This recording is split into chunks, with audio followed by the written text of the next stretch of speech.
New York, big city of dreams. New York, big city of dreams.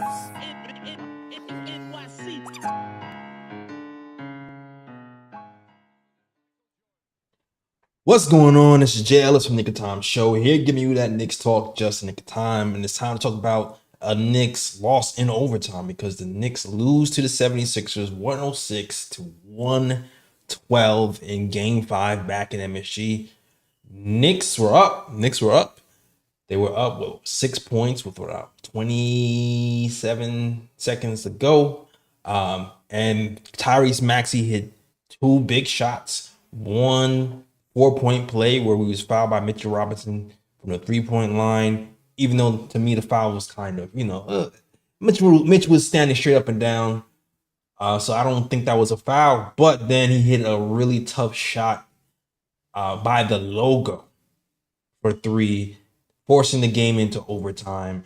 And then the 76ers made the plays in overtime and the Knicks fall 112 to 106. And we're going to talk about it all. I know Lee and Ebony are on their way, but me and Ryan G gonna talk about it. So let me introduce you to my guy, the man, the myth, the legend, guy with the stats and the facts. Yeah, Ryan G in the building. Tough loss. Knicks should have ended it in regulation, but too many costly mistakes, and yeah, that's pretty much it. Too many costly mistakes. Yeah, for real. I think it starts with the free throws. It starts with the free throws. We've been actually getting away with winning the game despite not being not shooting well from the free throw line. The game before, we shot 61% from the free throw line. Today, where do we shoot today? Today we shot 66% from the free throw line, and we missed a couple of clutch ones. Josh Hart in particular, I don't know what's happening with him mentally, but he missed 2 free throws in a row the game before, did it again this game while the game was on the line. And it seems to leave the door ajar when the game is on the line and you can put this team away. You have to make your free throws. You have to make your free throws. So as much as you say, well, that wasn't a foul on Mitch because Maxey, jumped into him. At the end of the day, the things that you can control, you have to control, and you can control free throws, and we have to hit our free throws. So to me, that was a huge, one of the huge things that really sunk us. Even Brunson, I think Brunson, 40-point game. I think he lost his legs towards the end. It was painfully obvious that he had no legs. Bojan Bogdanovic, as you might have heard by now, is out for the rest of the season with a foot injury. I think it's called, Jalen Brunson had to play a little bit more minutes than usual. And of course, the 76ers probably left their starters on longer than usual. But you can visibly tell that Brunson had no legs, especially because he's initiating the offense 100% of the time. He has the highest usage rate in the playoffs. So his 45 minutes is not the same 45 minutes that Maxey gets. It's a different type of load, and you can see it. And I think it affected his decision making, his shot making, but still he has to make his free throws. Ryan G, what do you think about the game, or if you want to add anything to what I just said? Yeah, I mean, there's a lot to discuss. Free throw shooting is definitely the major thing because if the Knicks knock in their free throws, they win this game. Yep. Even if Max hits that 3, Knicks are still up. For example, if Josh hits those two free throws, the Knicks will be up by 4. Max hits the 3, the Knicks up by 1. So instead of having to go down the court to try to win the game, you can still hold the ball, try to take some time off the clock and go back to the line and just try to win at the line. Also I think the Knicks had too many uncharacteristic turnovers throughout the game, especially the one at the end of the game where Brunson threw the ball to Hardesty, and Brunson usually doesn't make those type of errors Yeah. at the end in the clutch moments, which I think Jealous is right. I think it's comes down to the guys just being tired at the end of the game, and I think going forward, like I know Thibs has a 7-man rotation, but I think Thibs is gonna have to probably consider at least adding one more man to the Don't rotation. say it. Don't say his name, Ryan. He might have to consider Alec Burks, putting him into the rotation. I think Precious has to play spot minutes as well, because I think in game 4, when Precious was on the court, he did play valuable minutes, and you still have that lineup that the Knicks can go to at times where, they can play OG, Precious, was it Hart, McBride, and Brunson, where that lineup did a number on the Sixers in game 4. So you still have that in the back pocket as well. So I think, Precious, you might have to play Precious some spot minutes in times when the Knicks may need, some defense, or maybe, give the Sixers a different look, or may have to play Burks as to put another shooter on the court, just to give, guys a bit more rest so they could be more fresh at the end of the games. And here's a stat that really stands out to me, because the rebounding battle, because this is an area where the Knicks usually dominate teams, and they've dominated the Sixers on the boards. But today, the Sixers out rebounded the Knicks by 6. And the Knicks and the Sixers also have more offensive rebounds than the Knicks as well. Sixers had 12 offensive rebounds, the Knicks had 6 offensive rebounds. And that's usually an area where the Knicks dominate and getting second chance points, but the Sixers kept the Knicks off the offensive glass. Yeah. So a lot of those misses that the Knicks had, they weren't getting second chance opportunities. They were one and done. So, I mean, we can point to a lot of things as to why the Knicks lost this game, and maybe we could single out a player or two, but at the end of the day, it's a collection of mistakes throughout the game that cost the Knicks this game. Yeah, and I think the 76ers had a good plan, man. I mean, we lost. We did it to ourselves. We lost this game to ourselves. We did it to ourselves. But the 76ers had a decent plan. I think their plan today was Joel Embiid is going to be he's going to be more so a decoy. He's going to be more so decoy, especially when it comes to the fourth quarter, because in the fourth quarter, we've seen it for every series, he has no legs. So we're going to use him as a decoy. Maxey will be the 1A, and Joel Embiid will be the 1B, and we'll just save all our energy on Joel Embiid for the rebounds and the defense when it comes time for crunch time. I think that's pretty much what they did. Joel Embiid, who hasn't really been boarding well this whole series, had 16 boards this game, 10 assists, although he had 9 turnovers. So this is crazy. And he also had 5 offensive rebounds. So a lot of those offensive rebounds came from Joel Embiid. So, I mean, pretty decent game plan. But still, even with that game plan, we still had enough to win. We just didn't get done, man.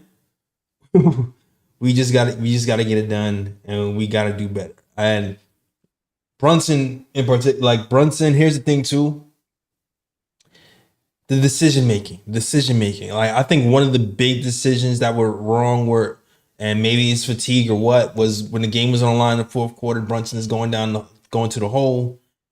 We have OG Anunoby wide open in the corner. He decides to give a pass to Josh Hart in traffic. Josh Hart can't do anything with that ball, Also, the 76ers put 2 on Brunson for a lot of the night.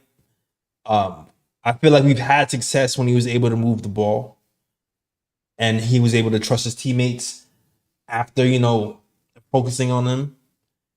But I guess that last shot from regulation, they had 2 on him. That might have been the time to move the ball. Now granted, Josh Hart to me is still like the odd man out in one of those situations, because it's like, man, they've been actually going back to leaving Josh Hart open. And it's kind of been working for them. But Josh Hart has to get it together. But at the same time, we have to move the ball in clutch moments as well. And not to say he can't pick his spots and do his thing, but especially on nights like tonight, when it's obviously you don't have your legs, you got to move the ball. And you can tell he didn't have his legs. So in overtime, he settled. He settled for open. He hit the first 3, then hit the driving layup. We were up by 5. And then after that, he was just settling for threes. It was like 3 or 4 straight possessions where he was trying to hit contested threes, and it was obviously his legs was gone. Were gone, and we needed better shot quality than that that type of game. So I think the decision making from Brunson in general was way off, more way off than I've ever seen it, and that has to be fixed for sure. Yeah, and speaking on Brunson's game tonight, I think although he had a good game, I mean, 40 points, 15 or 32 shooting from the field, 4 of 11 from three. That's not a bad game, but a lot of what I saw in tonight's game was a lot of what I saw in game one and game two as well. Because to me it seemed like because I forgot what podcast it was or what show was, whatever the case may be, but they asked Stephon Marbury after watching the first two Knicks games, when Brunson was struggling, and they asked Marbury like, what can Brunson do different to get going?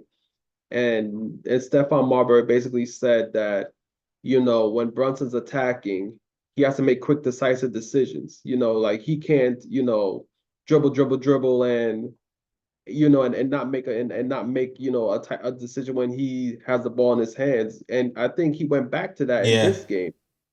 There was a lot of times where Knicks would bring a pick, whatever the case may be, and like he would attack, and then like instead of making a decisive move, whether it's to take a shot or pass the ball, he would just dribble, bring the ball back out, and it was just a bunch of ISO ball. And he has to remember that in games three and games four, he was actually getting other guys involved more. yeah.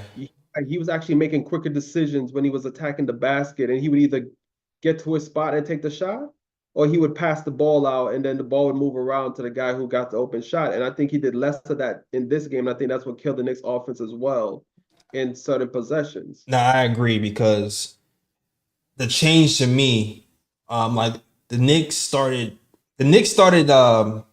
picking off Brunson's defender a lot higher, and once they picked the defender off, he would just start running downhill. So a lot of the offense for the last couple of games, he would get a running start into the paint and then force the defense to make a decision quicker because he was just making decisions quicker himself. Um, but to me, when he got the switch, and even when he got switches before, like he would attack the switch a lot faster. Today, I felt like he was trying to be a lot more deliberate, and this just gives teams time to key in on him. And I think what happened too is the last game, the game that we won in Philadelphia, I he was attacking faster, but I feel like there's also moments where he was just so on fire. He was getting back to that slow style and it was working. And I feel like it kind of brought him into like a false sense of security, kind of a little bit in certain situations. Like we've had a higher success rate when you're making quick decisions, when you're bringing those picks high and you're just going downhill. We're having a less success rate when you're doing it the slower way like you have today. And you might have had some success doing it because you were hot that day, and maybe you were just you was on one because you got hit in the mouth, you were fired up, da, da, da, da.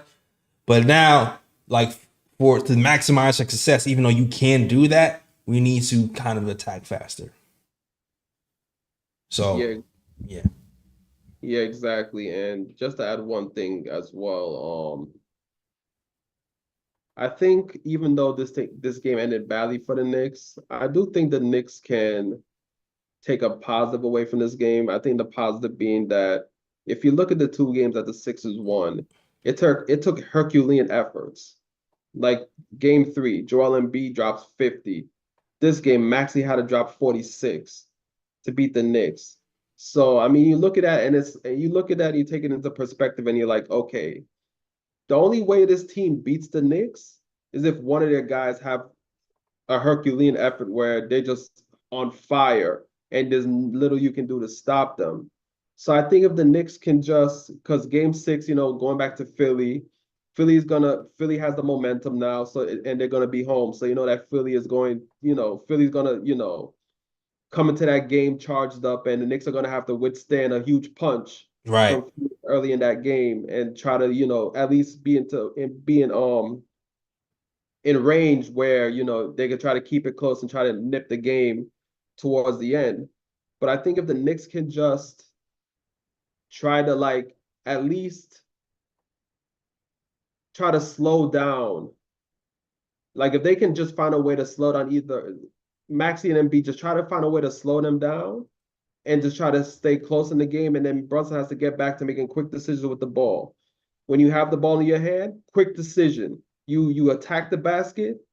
You either get to your spot, shoot the ball, or you either make the pass and just have the ball move around. I think the Knicks have to kind of go away from iso ball a bit Yeah. and move the ball around a lot and move the ball around a lot more.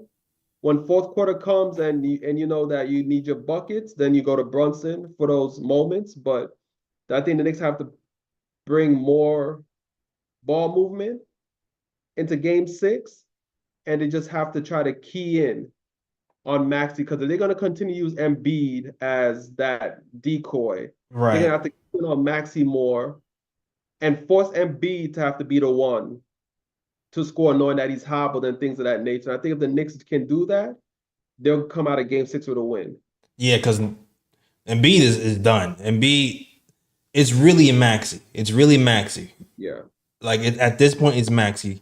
Embiid today, 7 to 19, 36% from the field, 1 of 4 from 3. He had, I mean, he's still a plus 14 because of his presence, but 16 rebounds, 9 turnovers. Like everything kind of has been running through MB, but the scoring threat is really Maxi. I feel like when it's come to defense one-on-one, we've done a really good job. Mitch has done a really good job. Mitch did a really good job of him today. Even got a nice block on him. But we just got to figure out Maxi. We just got to figure out Maxi. And kudos to Maxi. He's kind of figured out how to attack Josh Hart a little better. He's figured out how to even attack McBride a little better. Shoot, we might have to put in Precious for a minute to switch up the look on him or something. Yeah. But yeah, and I want to talk about some other things, but we got Mike Uno on the Discord. If you want to talk some Knicks basketball, all you gotta do is go into the Discord link. Has Fritz hit the Discord link? Let's see. I know Fritz usually has a Discord link somewhere. I forgot to actually put it in the chat. Fritz, can you put the Discord link in the chat just in case anybody else wants to talk? In the meantime, I'm gonna plug Mikey in there. And if you like this show, hit that like and subscribe. But shout out to people who rock with the show, man. Paris Duggar, shout out to you. He said, yeah. MB had 10 assists. Yeah, that was crazy. Shout out to Paris Duggar, picks for Timmy. Shout out to A Train. Shout out to Isaiah Ramos, aka Gaming Channel. Shout out to NUR Brown. Shout out to everybody else rocking with the show. If you like the show, hit that like and subscribe. We're here after every game talking Knicks basketball. Shout out to you too, Sandman, Shaquan, and B Will. I see you, Sandman. Sandman's been here for wins and losses. I see you, Sandman. Appreciate you. All right. And Sandman, I'm pissed that Josh Hart missed the free throws. I am Sandman. All right. Yeah. Also, shout out to New Eurekan. Shout out to Mr. Chill. Shout out to Coach Saya, man. I might have to make Coach Saya mine because he be in here heavy. And he be giving us the crowns there. I'm gonna have to make him mine. Shoot, even Robert Parrish, I need to make my Rods because Rod's been here for a minute. All right, but let's get to it. Let me bring Mad Mike Uno in here. All right, Mike, you are now live on the KOT show. Can you hear me? Yeah, yo, what's good, fellas, man? What's good? What's going on? All right, so I feel like I'm making a important addition here. I feel like it's very important, and the reason is I've been seeing the comments, I've been seeing the hate, and I feel like, yo, we don't want to jinx us. We up. They won this game, and we still up 3-2. Let's not say stupid Josh, stupid Mitch. Oh, the coach was stupid. I've been seeing that. And I feel like we need to fall back. We need to chill. Let's not let's not you bring the negative energy. The negative energy is gonna come right back. And I don't want that for us. We've been so good, so blessed. We got a Josh Hart that is like one of the shortest dudes in the NBA getting all these rebounds. We got we got people talking about Jalen Brunson is not gonna be what the Knicks need, but he is. We've been blessed. We lost Randall, and we still came with number two. Dude, we are blessed. It's not time to start hating. The fans need to fall back, chill. Please, fans. I'm talking to all of y'all. Like, honestly, deep down inside my heart, bro, we cannot bring negative energy, bro. Look, our guys, we had a bad game. We had it. Yeah. We had it. Yeah. Mitch Rob gave up the 4-point play to Maxi. Okay. Maxi hit that three from almost near half point line. Okay, he basically what he did to us was Reggie Miller in 2024. You know what I'm saying? Like this is a Reggie Miller type thing. He hero balled. He went Super Saiyan. Our guys did everything to win, but sometimes a Super Saiyan comes in and changes things. I might It even get him Super happens. Saiyan because at the end of the day, Our guys, we gotta keep showing them love. We if we keep giving our guys love, they'll keep feeling it. They'll grow from it. But we cannot hate no more, bro. Hero ball sometimes happens. But I think another blessing is that we get another chance to go to Philly and have the New York Philadelphia crowd show them that New York is taking this. And maybe we wasn't supposed to win in New York and we were supposed to win in Philly. Just to throw it in their face a little more so that all those Philly fans at the arena get to walk home with their heads down. You know what I'm saying? And maybe this is a blessing, but we cannot hate our guys. And I felt like I needed to say it. But we good though. Look, we good. We good. We good. We are good. We are good. It's not the end of the world. We can still close out the series. There is some criticism to go around for sure. There's some criticism to go around. I'm not gonna pretend like everything's peaches and gold, but we are still in a good position. We're up 3-2. They still have to beat us 2 more times to win the series. We have to win 1. So I fully expect us to be locked in on Thursday and finish the job in Philly. Yeah. But shout out to you, Mike. Man. Thanks. So what the hate? Yo, I love you all. Fans, I love you all too. No more hate. Give the love. Our team needs the love, not the hate. I'm out. You guys have a good one. All right, man. Appreciate you, Mike. All right. And shout out to Lee Escobedo who just joined the program, man. What's going on, Lee? Remember during the regular season when I said I'm not worried about these losses because it's a regular season? Mm-hmm. I'm feeling this one. This is probably the toughest loss of my fandom was this one because I really, in my gut, thought we were going to win. I feel like my gut let me down. And this loss was really tough. Really tough. I was speeding home from my dad's place about 20 minutes away to make the podcast. And the whole time I was just like trying to calm myself down because this was we had it. And then we didn't. And then we didn't. And it was, it's like, in the overtime, I saw Nurse throw out a box and one, and I was like, do we really not have anyone else who can make the opposing team's coach and teams feel stupid? An OG or a Dante or a Hart who can play make off the dribble. Because Brunson, they were zeroing in. And it was difficult for our guys to make the right play. And there were some turnovers that, as brilliant as Jalen Brunson was, that turnover to iHeart, man, I can't get that out of my head. That was a bad turnover. We talked about that before you even got on, Lee. I think a lot of it had to do with fatigue.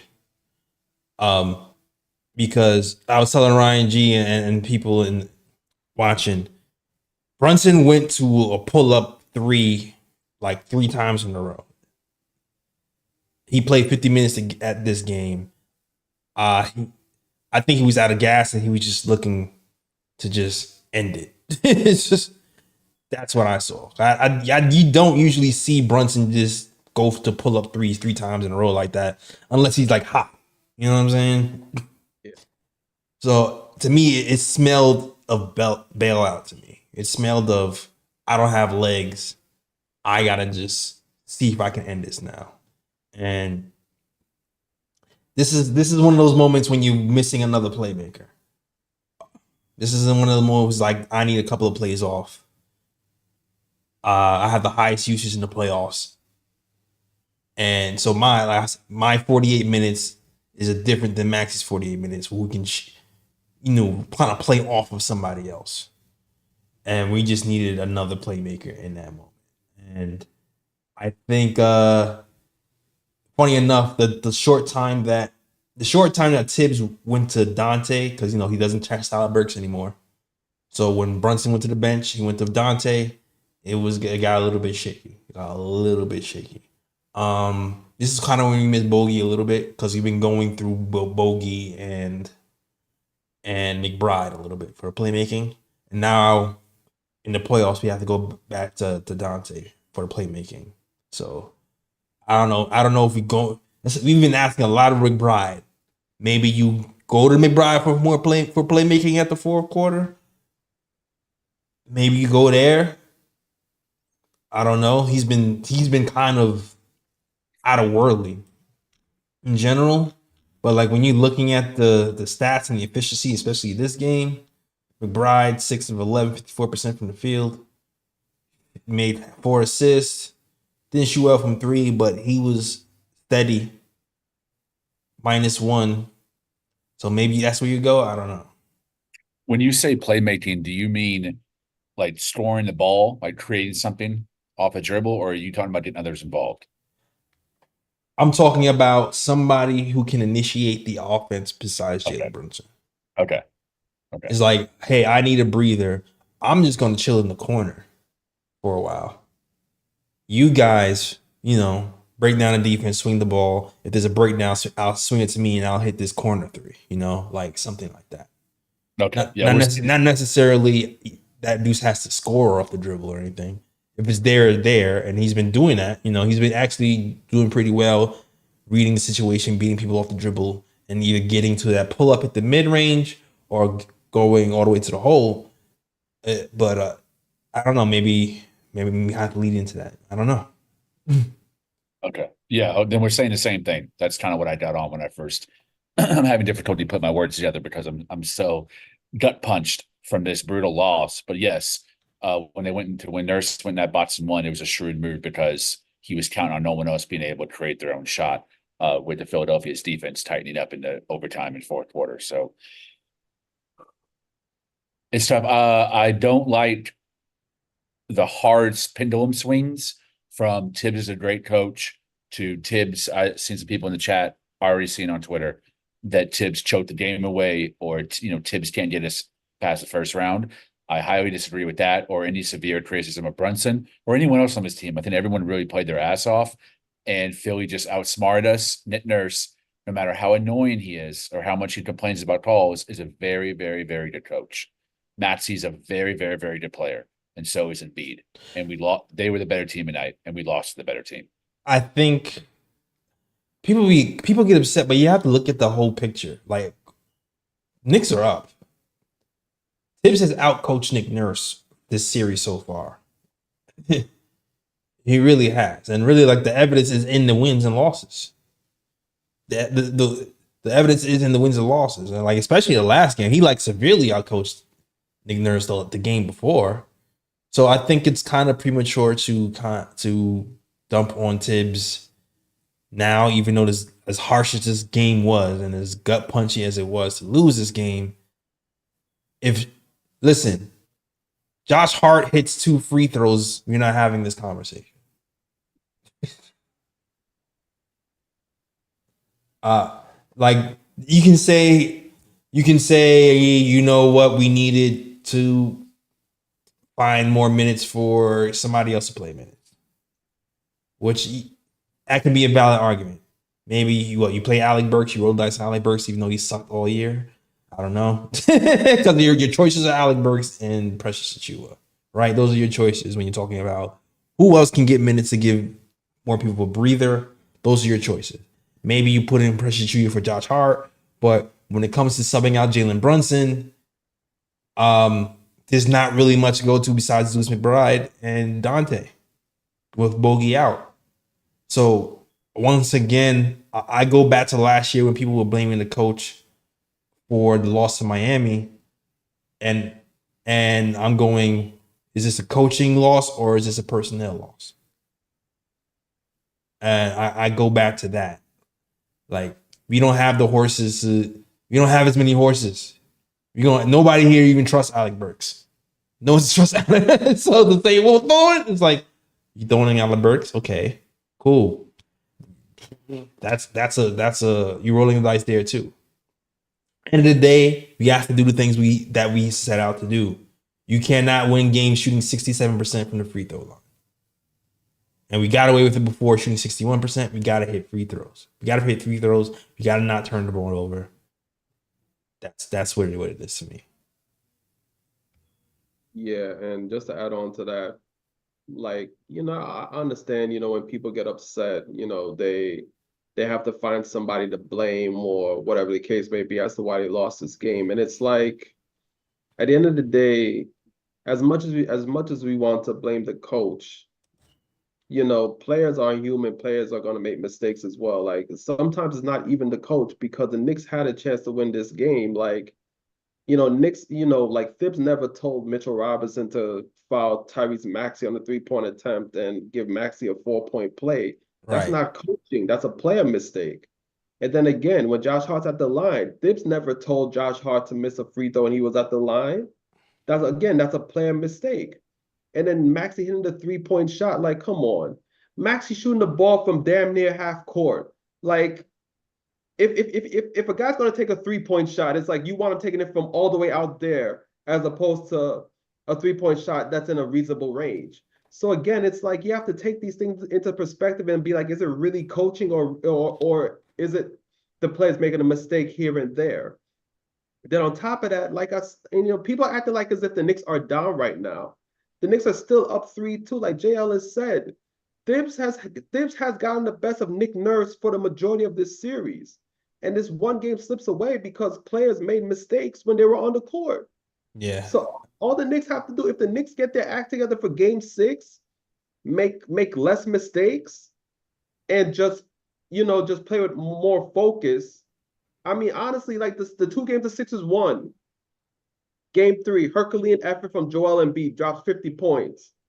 Game 5, Maxey dropped 46. Like, it has to take Herculean efforts from either player for them to win the game. They're not going to do that every game. So all the Knicks have to do is play with less mistakes, make their free throws, play with the same intensity, and they're going to win in Philly. Yeah, I agree. I think we have to remember the adjustments that were made. Like I said, just starting to pick and roll higher so Jalen Brunson could go downhill and start to score. Switching Josh Hart onto Maxey. Switching Dante onto Maxey. Tibbs has made enough adjustments to win this game, to win this series. We gotta execute. The game plan, then is execution. We gotta execute at this point. Yeah. Parrish, I see you in the chat. Thanks for supporting, brother, but I have to disagree with you. You blame this on Tibbs, saying that Precious should have been out there in overtime. My man's didn't play at all today. You don't put someone who's been cold on the bench into the game to just in a situational moment like that, where there's a tendency where he might be fouled and have to draw the line, and the guy hasn't had any momentum, any game time action. That's I don't understand that argument, and I think trying to find a scapegoat for this loss, other than it's a collective failure of miscues and turnovers, to me is a waste of time. And it's kind of cheap, in my opinion, to put this blame solely on Brunson or solely on Thibodeau. It was a collective loss of composure and a collective turnovers as well. Yeah, and even like the Mitch thing, people say you should have taken out Mitch. It's really easy to say that now because Mitch was having a hell of a game. up until what? Up until like 28 seconds left in the fourth quarter. Like I think he stripped Embiid like twice in the fourth quarter. He blocked Embiid's jump shot. He was playing really well. He was playing really well to the point where I think the only reason he was playing more minutes than Hartenstein at one point, but Hartenstein had to get once Maxey started hitting those threes, Tibbs went back to Hartenstein because he probably felt like he would be able to get back to the perimeter a little bit easier and not fall for the fake. So I think that's why he went back to Hartenstein. But Mitch played really well for most of the game, except for the last minute. If you're looking at plus minus stats, everybody's a negative except for two people. Mitch is one of those two people. And that's because he did a really good job guarding Embiid. Like really good. 3 steals. 3 steals and 2 blocks. So it's hard. It's easy to say that now, but when you when you turning that Embiid over in the fourth quarter in crunch time, I wouldn't take him out the game either personally. Very, very well said. Mitchell Robinson, I thought, was unbelievable tonight. You could tell that he was in some pain as well, but he gave it his all, diving on the floor for loose balls and set very good screens. I thought his screens tonight really shined over Isaiah Hartenstein. And Isaiah Hartenstein has had trouble staying out of foul trouble and being more foul prone, playing Embiid straight up. Mitchell Robinson has had a much better composure in terms of limiting fouls and keeping Embiid out of rhythm when they're guarding one-on-one, and has allowed for other guys to stay on their man on the perimeter too. So we didn't have any random bums tonight burying us from 3 like we have in previous games. It was Tyrese Maxey going to superhero mode and Super Saiyan mode in overtime. Yeah, man. I mean, this loss really, really hurts. I'm feeling like all the losses from this season rolled into one right now because I've like cut myself off emotionally during the regular season when we would catch an L. And right now, the floodgates are open. It's really kicking my ass spiritually right now. So definitely don't need a toke and a smoke after this podcast. But that being said, I think the things that cause us to lose can be easily cleaned up. We have to make our free throws, and that starts from Brunson on down. There can't be any excuse. You know, Tom Thibodeau has you out there for a reason because you didn't play both sides of the ball. Most importantly, if you're in there in crunch time, you have to be able to shoot your free throws and make your free throws. Make your free throws, make your free throws, make your free throws. Yeah. That should really be the mantra. And another thing too, Dante DiVincenzo, he's been struggling this whole series. Like he's had that one big 3 to win the game for us, but he's been struggling this whole series. Part of the reason why I was even confident in this series winning is because I felt like we had the shooting to kind of give Brunson the space, and with Dante shooting bad, and then Josh Hart kind of starting to shoot bad again, like we're gonna need one of those wings to hit threes. We're going to need one of those wings to hit threes. Only one who's kind of been hitting threes lately maybe is OG, but you know he doesn't shoot it. He doesn't shoot them at the volume as the other guys do. Like he's gonna give you 5, but that trick to your high volume 3 guy, we're going to need Dante to kind of get it together, and I think that's a big reason why you're seeing Deuce taking over Dante's minutes, because that Deuce has probably been.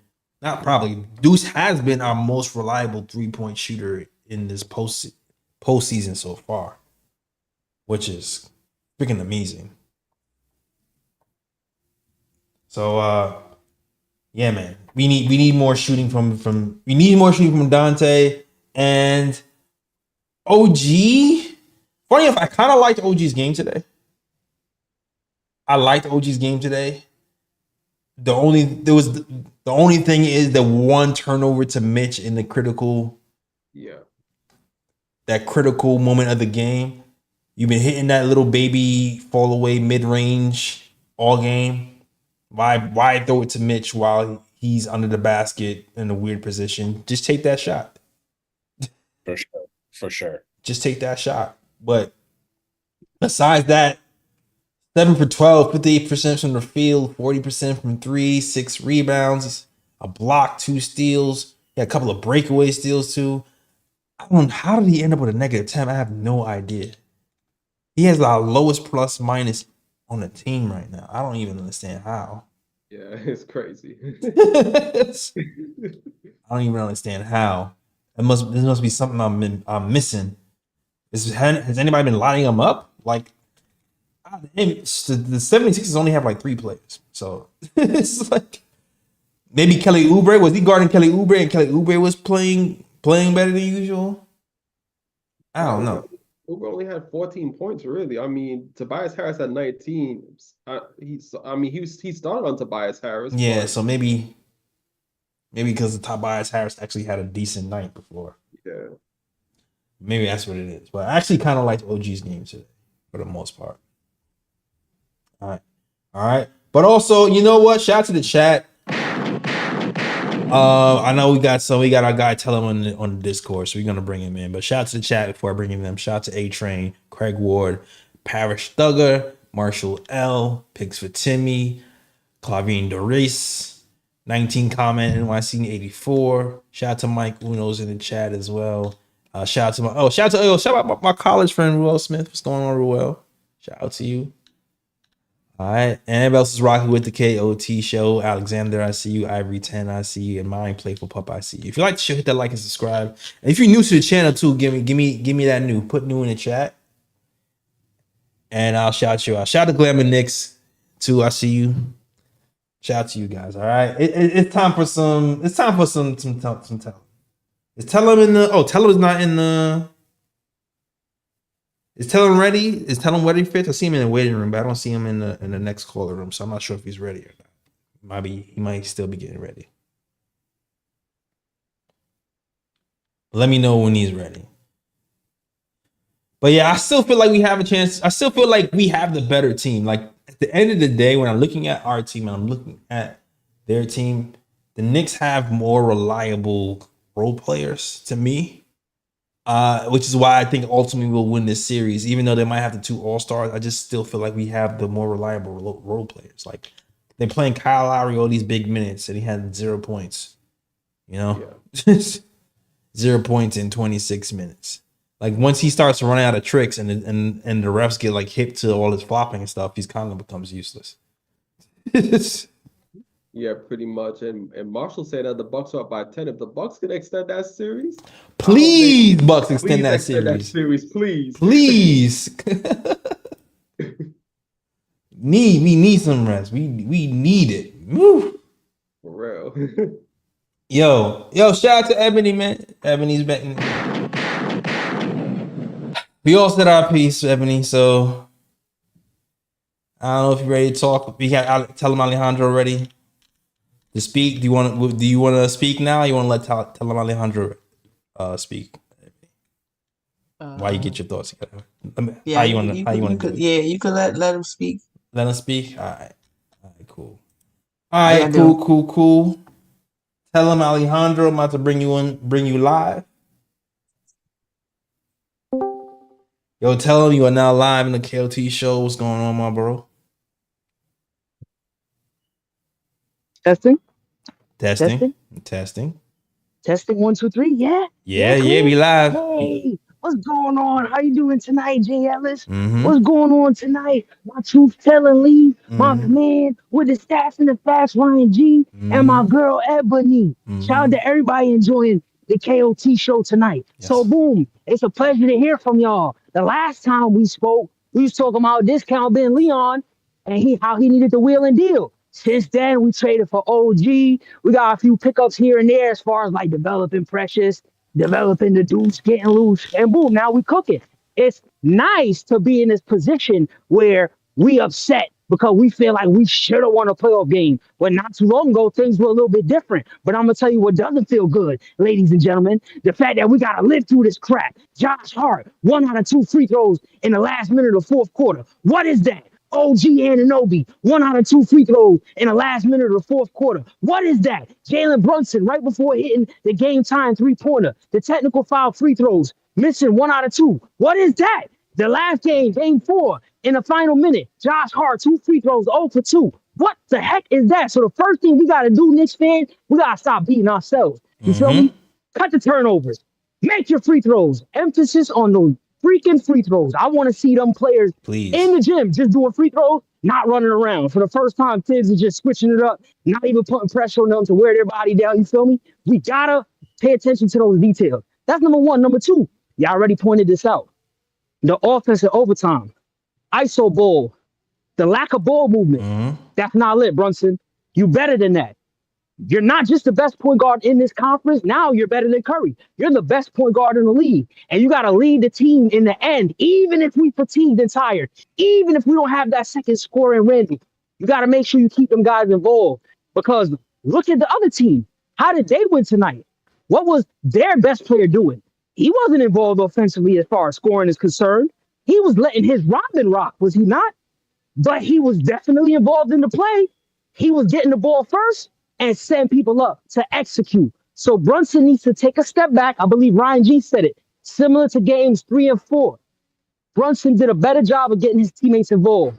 In overtime, tonight he failed us. But I do like that we experiencing what we experiencing in the first round. Why? I'm going to tell you why. I don't want to have to deal with one of these tough losses later on in the playoffs. Look at a team like the Boston Celtics. In my opinion, mentally, they're frail. They're not prepared. We, since day one, since preseason, have been having a fight with playoff intensity because of who our coach is. He instills that in us. So for us to deal with this loss where I believe A-Train said in the chat, we literally choked this one away. Yeah. We had this game. We lost the game. There was nothing that Philly did. We lost this game. That's upsetting. But we're going to go in the room, watch the film, see what we did wrong, and we're going to get better from this. That's the beauty of this whole situation is we not down 3-2. We up 3-2. Exactly. So we're going to hit in game 6. We're going to and then we're going to roll that Massachusetts Pack in the finals and have a day with the Joker. Because we're going to wax him too. Same way how we did in the season. By almost 40. You feel me? Gave him that little 40, 30 second piece. So we're going to wax him too. But one game at a time, one day at a time. First things first, free throws. Free throws, free throws, free throws. All right, KLT show. Thanks for letting me call. Hopefully, you don't got to hear from me again because that means we winning. You feel me? All right. Shout out to our motivational speaker, the KLT show. Tell him. Always love when Tell him comes in. Low key, I've been trying to put Tell him on KLT.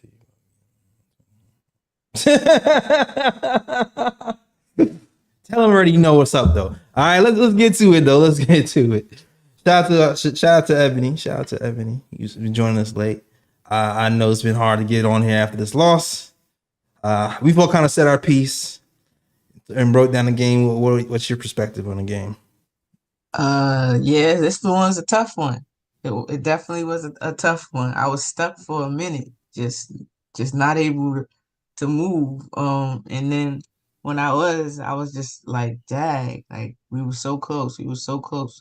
That second quarter was a thing of beauty. It showed us on both ends of the court. We dominated them. I was excited to see us come back with that same energy, and it was real up and down. The defense was tough. You know, we had people timely. Josh Hart was doing his thing. You know, he missed free throws. Guy hit the free throws. He missed his free throws, but he was doing his thing. He had hit in that third quarter. And then you had OG being aggressive. And there was a lot of cutting and ball movement and screens. And then it kind of stopped. It kind of stopped and we missed our free throws. Everybody missed our free throws. And we had some questionable shot selections. It was one point when we was on that transition, and again, nobody's bashing Jalen Brunson. We know what he means to the team. But again, we can't blindly follow somebody. So if you see something you think that can be improved on, you're going to mention it. Right. That's it. So Jalen Brunson, it was a point in transition where I felt like he should have pulled up and he forced it into Embiid of all people to Josh Hart to make him go up against him. Yeah, I They didn't mentioned that get the call. earlier. Yeah, they didn't get the call, and it led to like a transition bucket, I believe. Yeah. I It was was a saying he had lot. OG open in the corner. He had OG open Yeah, in the corner, and he gave it to Josh Hart in traffic, and I didn't understand that decision at all. yeah. It was a lot. Like the offense really got stagnant. Even the beginning of the overtime, uh, we started off still with a little bit movement.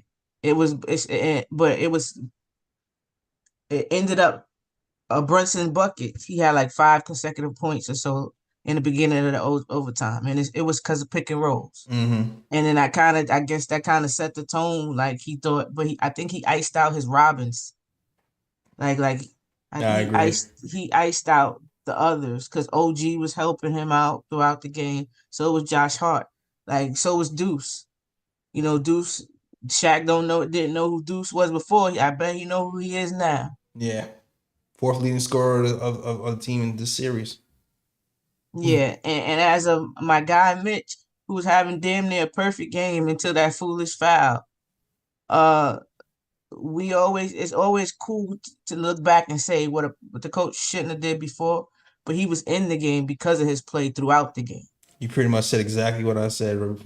You're saying everything you're saying right now is pretty much everything I said. Yeah, because I see some spinning the block, but you can't spin the block for somebody who's giving crucial steals that lead into OG Yeah. dunks to further our lead.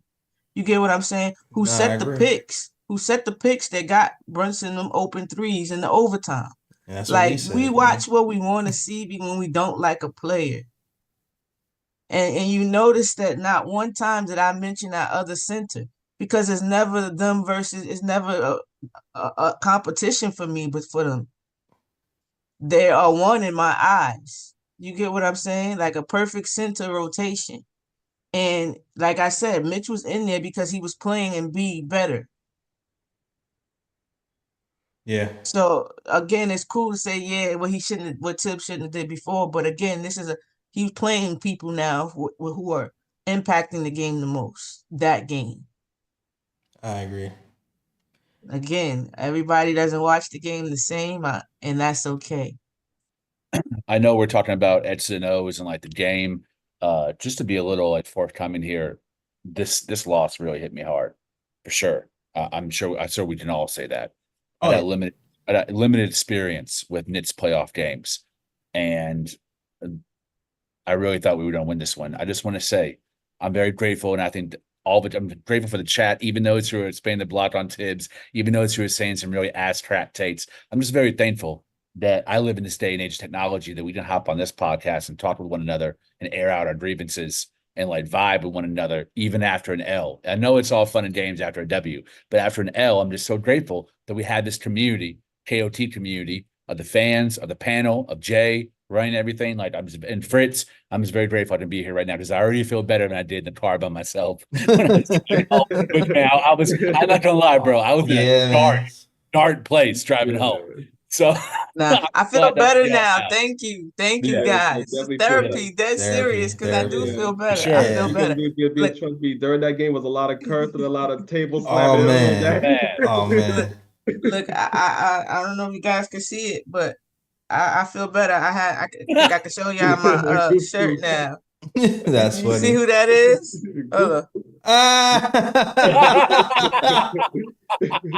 Yo. Oh man, damn.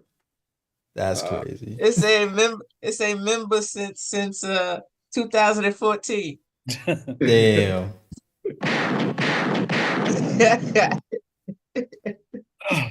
That's crazy. Yeah, we got man. We gotta take that L, man. We gotta take that L and bounce back. The thing about these games too, they're coming at you faster now.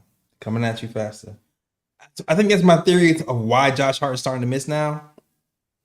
He was practicing a lot to get into rhythm for the playoffs.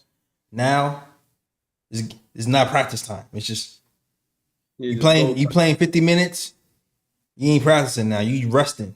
You resting that game before. It's not a soft 50 minutes. It's physical banging, going after the ball. It's constantly nonstop, going full speed because that's your game to get to the bucket.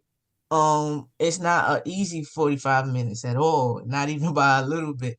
So it can take a lot on your legs. I have to commend these guys for the kind of the shape they're in, because to be able to have to guard sometimes the best player, because he gets to switch on the best players also, and then still have to get the rebounds over the likes of Batum Yeah, and his dark arts.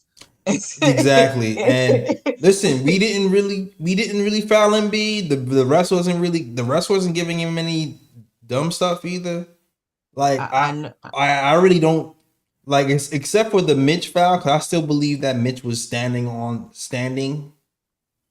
like straight up. He didn't leave his feet, and then Maxey jumped into him. Like besides that foul, I kind of feel like the refs, it was a good ref game to me. I'm not and like even the shot that Maxie took, that wasn't a good shot. It wasn't a close three. It was damn near by the logo. right. Um, he made it. He made it, so it was a good shot. As a shooter, I know those moments. I used to drive my coach crazy. You get the what? Good shot. Good shot.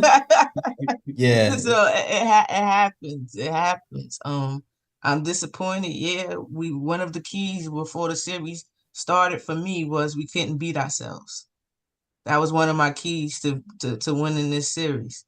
We when we get to the line, we have to make it. When we can't turn the ball over. I agree. We can't play hero ball. We can't afford to do that. I agree. So, I agree.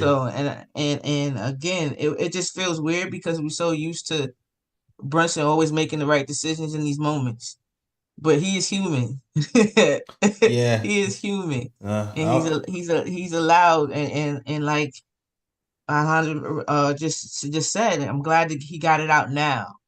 This is film for him to watch because he's that type of player that they adjust. Like I seen the adjustments, even though we lost. The fact again that what got us in the lead, or back and forth in overtime, was they made Embiid move. They made Embiid make decisions. They punished him for dropping down too low. That's how Brunson got that wide open 3 point. yeah, yeah, exactly. But he kept going to So it. He kept going yeah, to it because and Embiid's coming up. You can't go to the step. You can't go to the 3 pointer now. You gotta switch it up. yeah, definitely. But the one thing that we did, that was the reason we came back into the game in the first place, and the reason we started making runs, is because the ball wasn't sticking. That's when we looked the best this whole game, is when the ball did not stick. Yeah, When we made our run, when we increased leagues, when we tied games, it all was when the ball was moving, when everybody had a piece, when Deuce hit with a big three. Dante has not been consistent, but one thing I can say is he's been timely. yeah, Like when we need one, when we really desperation, really, he's hit that three, or a block or something of that nature. I agree. So we have to have that in order for us to advance. And you know what? Also, too, the Precious thing. I know people talking about bringing Precious in for Mitch. I don't think that was the move. I feel like really the move might be to bring Precious in for Hart for at least like 7 minutes, 8 minutes minimum, just to give him kind of a breather. And I think Precious is one of those people. Josh Hart's guarding Maxey. I feel like Precious is one of those people who you can put on Maxey too. He has the agility and the length to kind of to guard him. So I would, if I am Tibbs, I would think about resting Josh Hart for giving him a breather, giving him a little bit more of a breather, and give Precious some minutes, because he's done a good job in a pinch, and I think he can be useful. I'll say that. Yeah. All right. Yeah, we definitely just have to remember we can't. I know when somebody is cooking, but sometimes that's by design too. Sometimes they rather just let one person try to beat them. Again, that's a smart strategy. Why not? I tell it all the time for the Knicks to do it because it's smart. You ice out everybody, and you see once they do it, it comes stagnant. It's hard to get it back going. Remember, I always go back to Charles Barkley because it's the truth. He said, "Well, a broken clock is right 2 times." at least 2 times. So Mhm. Charles Barkley I agree with him. He has said you can't just keep starting when you want to. You keep, off, on and off. So when you start going 1-on-1 constantly, it's hard to get back that rhythm of the ball cutting and the movement sometimes, or just your shot in general.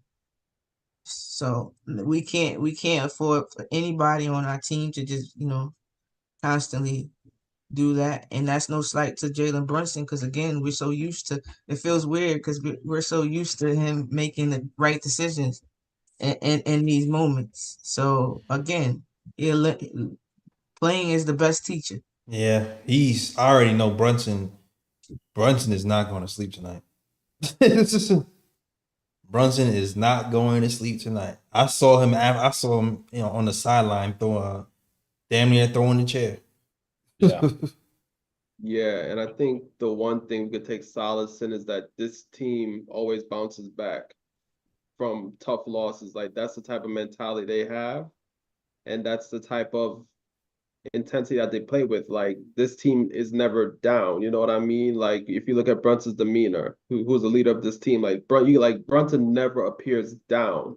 You know what I mean? Like his body language never, like he never sulks or anything of that nature. And this team is just used to bouncing back. So yeah, the Knicks lost tonight, but I expect a much better effort in Game 6. And I expect the Knicks to take it to the Sixers and win Yes. Game 6 in Philly in advance. Yeah, man. It's time to wrap this up, B. We got stuff to do.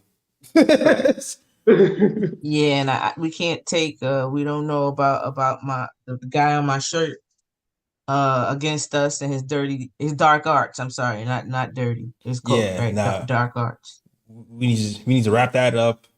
We need Mitch to get some rest. We need all these guys to get some rest. Brunson to get some rest. We need to wrap this up. Hopefully the Bucks beat the Pacers to prolong that series. And so both of us can be a little bit fatigued. Because I still believe the Pacers and Knicks are going to be meeting in the second round. At the moment, it's looking good. Bucks up by 15. There we go. Let's go. Let's go. It's looking good so far. Did y'all see the tweet about a letter? I don't know if it was a tweet. Somebody had to another Nick content creator that they were a Buck fan asking asking the Knicks to please destroy the Pacers when we play them because he said I would become a Knicks fan for life if y'all do this. Yeah, I mean, said, listen, the Pacers are one of those annoying bad teams because Halliburton is just, yeah. he's He not the likable. Pacers have been very arrogant. Yeah, exactly. That's the way they are. They're kind of just arrogant. So I can understand why he's asking for help. Exactly. We got you, brother. We got you. All right. And the fact that Halliburton is from there, they don't understand. They don't understand, like you playing your hometown team. Why the disrespect? Yeah, that is true. He is from Wisconsin. Yeah. Yeah, I guess so. Good show, guys. Y'all want to do bruh picks today? Yeah. To be honest, I don't even know if I have a brother, to be real about it. That's what I'm saying. I don't. I have one or two. Okay, cool. All right, cool. It's time for that part of the show. Yeah. Bruh. The first bruh pick I have will be Shaq. Oh my God, Shaq. Yes. Bruh. Yes. And of course, I'm sorry, before we get to that, Paul Pierce. Gilbert. Bruh. Gilbert Arenas. And shouts out to Holly Rowe too. Bruh. All those. Mandatory bruhs. Every time we do the bruh picks, for people who are new, if you don't know what bruh picks are, they're usually the worst plays of the game, or they could be worst play of any game, or this could be something stupid or something dumb, idiotic that you're going to point out and say it's stupid, dumb, or idiotic. And usually Paul Pierce is saying something stupid or dumb, so we just shout him out every day. Bruh. Yes, definitely. So that's the Shaq. Back to Shaq, because that's my first one. Yes, for sure. This guy, I don't know who Deuce McBride is. McBride, I've never heard of him. Is that what he said? Well, I can't get the Yeah, exact quote. This is why something Perk. along those lines. This is why Perk said you don't watch them. Exactly. Like you get paid a lot of money to analyze this game. Like they pay you to know what you're talking about of the game. And you get on your job and you show that you just there's an arrogance that you don't care Yeah. sometimes. Like come on. Like you I like Shaq. Like that's one of the bigs that's dominant to me. I thought he should have got the MVP, one of them Steve Nash years. You get what I'm saying? But come on. Yeah. Like Yeah. Yeah. can we stop with the regular peoples and the what the heck? You a regular people. You just played basketball and made a lot of money from it. And Yeah. then invested that money. Come on, let's not do this. You see, the thing with Shaq is that Shaq likes to just disrespect players. Like I don't think it's the fact that he doesn't know who Deuce McBride is. I think he just said it in I think he's saying it in the sense of like, Deuce McBride's a nobody. Like, why is the Sixers making him go off in the game more so as opposed to like him not really knowing who McBride is? Like Shaq loves to throw shade on players. Like that's what he does. He just loves to throw shade on players that are not quote unquote superstars or whatever the case may be. The craziest part is that like if he really watched these games or watched the Knicks and anything, Deuce McBride is the type of player he would like. Like Jalen Brunson is the type of player that he would like.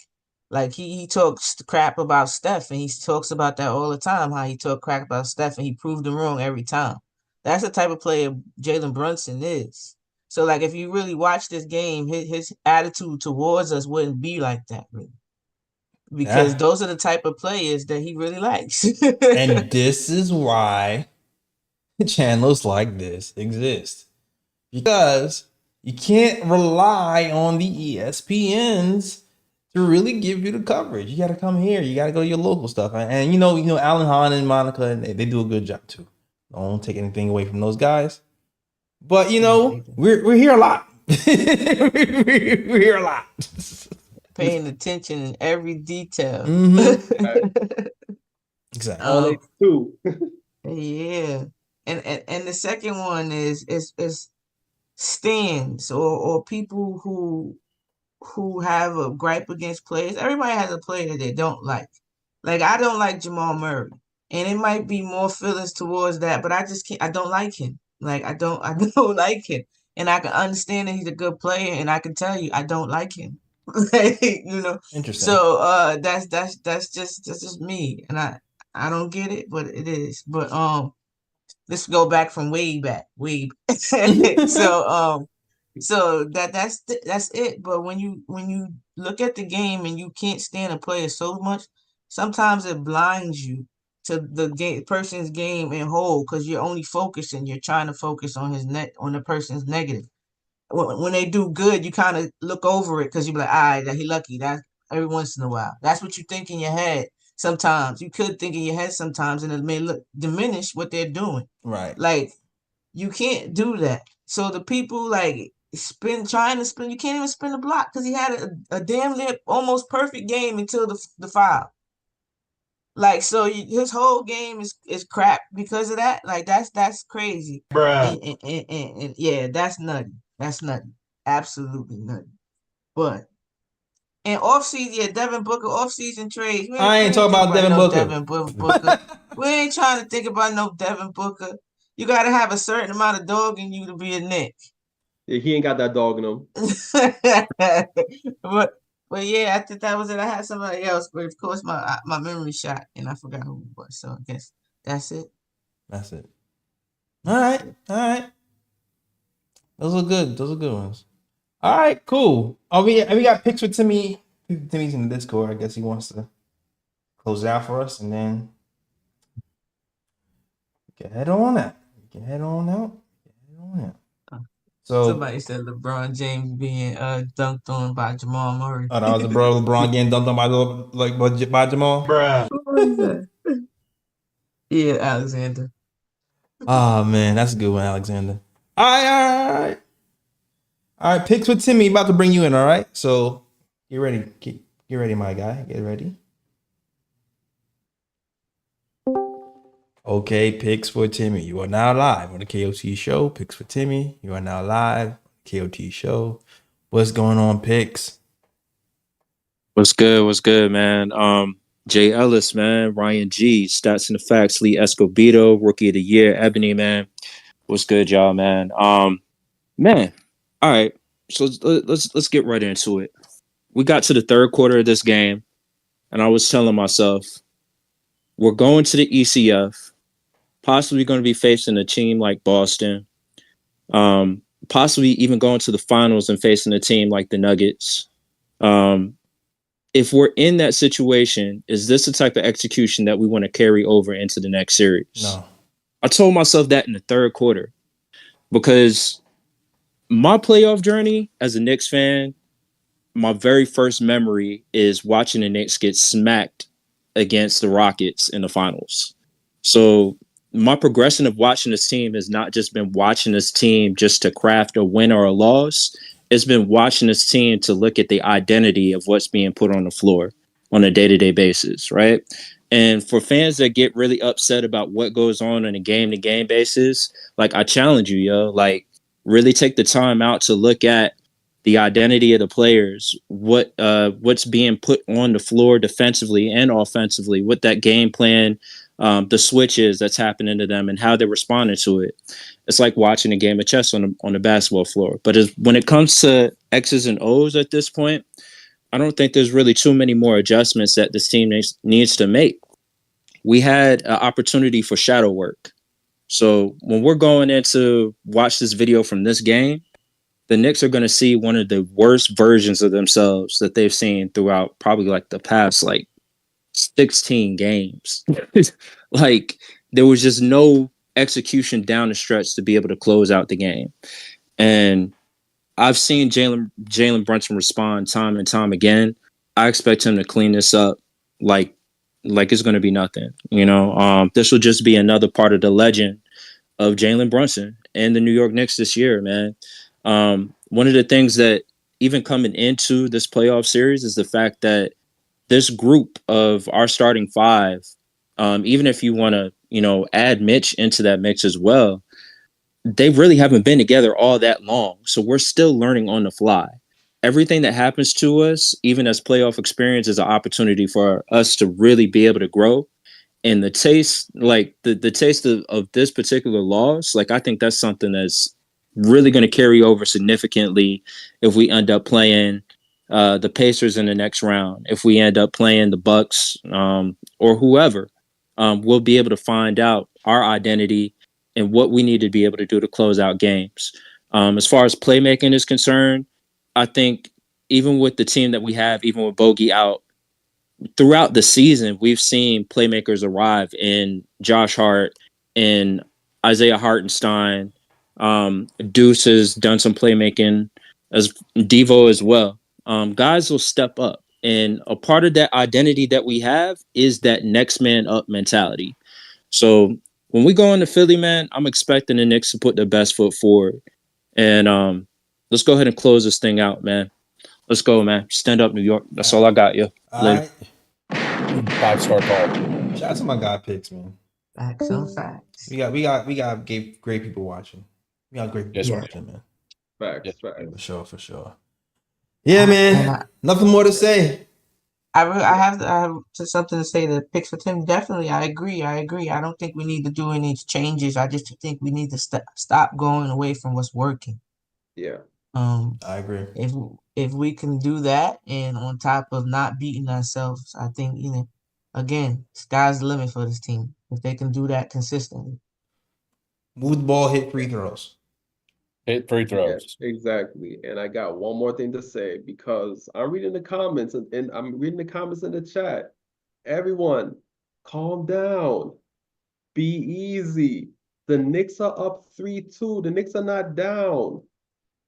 The Knicks got this, all right? They have another chance to close it out. And to be honest about it, this team plays better on the road than at home, to be honest about it. Yeah. So just be easy.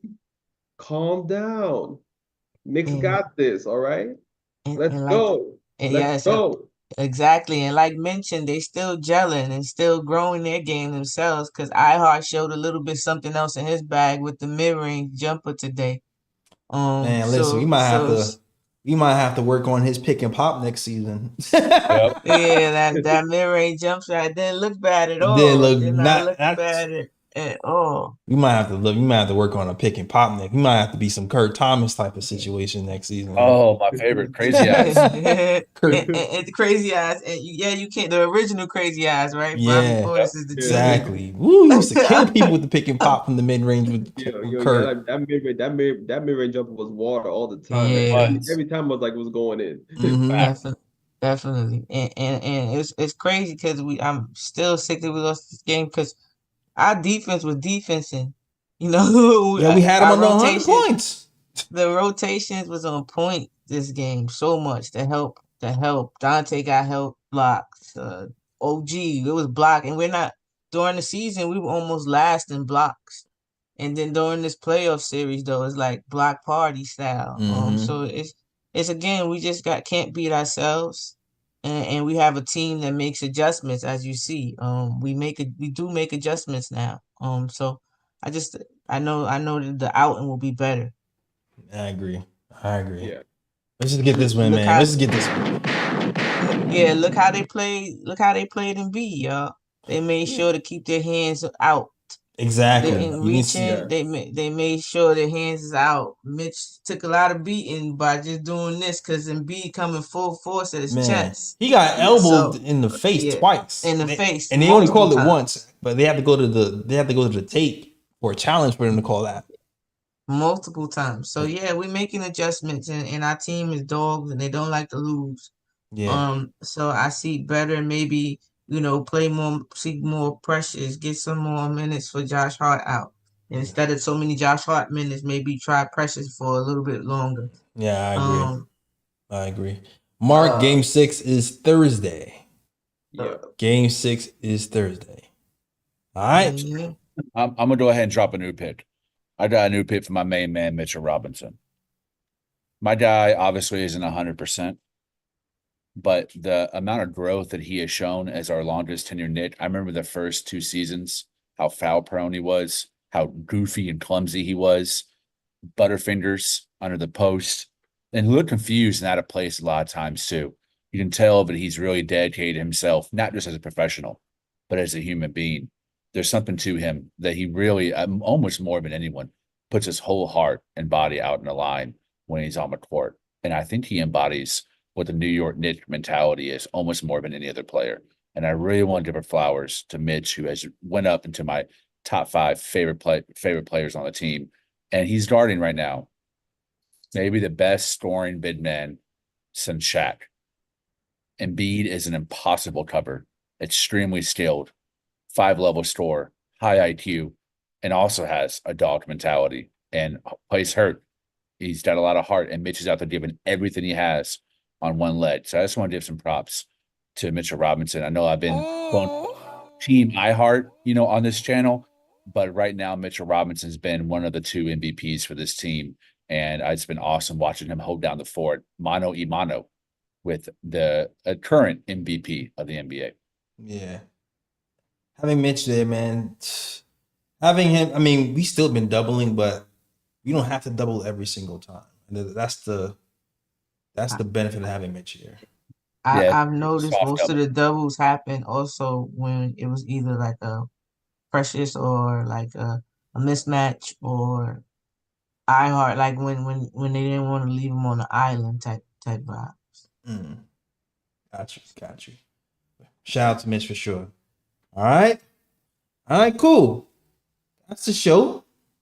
Thank you guys for watching. If you like the show, hit that like and subscribe. We'll be here after every game. And next game will be Thursday. We'll be talking Knicks versus 76ers live here at the Knick of Time show.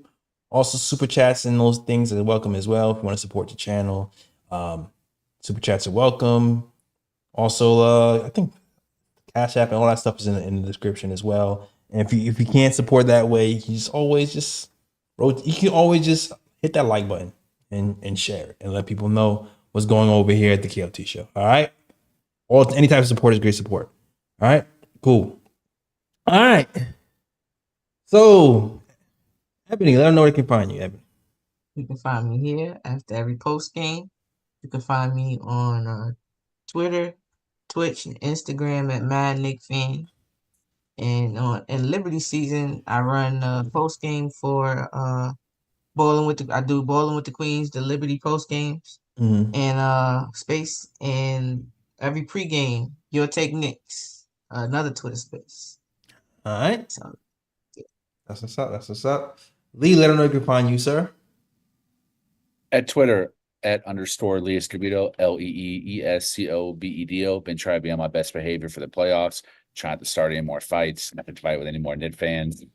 Been trying to have positivity in my mind and in my heart. And I also want to say, hey, AP, Parrish Duggar, and MBIC, y'all should be friends. I hope y'all did each other's Twitter handle after the show, because I think you guys would agree on a lot and would become fast friends on the internet, because you're all hating on Tibbs right now and have hate on Tibbs for a while. Hey man, listen, nothing wrong with that. Have your opinions, but it's misery loves company. So you guys should share each other's ets and handles in the chat, so you guys can follow each other on Twitter. Be kind sign. I like that. Also want to shout myself out. I have probably the piece I'm the most proud of coming out later this week for The Guardian, which is a publication I worked my whole life to write for, and they have asked me to write a piece on Jalen Brunson and how he has turned the Knicks around. So I spent last week thinking about it, and then the last 3 days writing it in portions. And I finished it today and sent it off to my editors. So I can't wait to share that with the rest of the team. All right. Congratulations, Lee. Thank you. Congrats. I can't wait to read it. For sure. Appreciate that, y'all. That's what's up. All right, Ryan G. Let them know you can find you, sir. Y'all can find me on Twitter at RyanGKOT. You can also find me on Instagram at Sir G is chilling. Sir G is chilling. That's SIR. G is CHILLIN. And just to harp on what Lee was talking about in the chat, like, yo, it's really crazy to me right now, because it's like, all right, the Knicks lose one tough game. All right, they made some mistakes towards the end of the game and they blew the game. But it's like, yo, if this is how y'all are, I wouldn't want y'all on my team. Like, yo, if I was a player, I wouldn't want y'all on my team, because y'all the type of players that we lose a game and then you trying to find everyone else to blame but yourself. I wouldn't want you on my team. Like, yo, y'all, it's one loss and the Knicks still have the advantage. Y'all acting like as if they're gonna blow the damn series. The team has shown throughout the series that they got this. Like, it happens sometimes. They lose sometimes. It happens. But the Knicks have the advantage in the series. They got this, man. Y'all just ready to turn on every player, every coach just because they lose one damn game. It's okay, guys. It's okay. We'll be fine. We gonna be all right. Right? Shout out to Kendrick who dipped Drake back. Shout out Mike Uno. Shout out Mike Uno too. Even though half that this, you could have started at like the 240 my mark. goof. I did my shirt though. I don't know if y'all seen the whole thing, but Yeah, the Goof Troop shirt. yeah.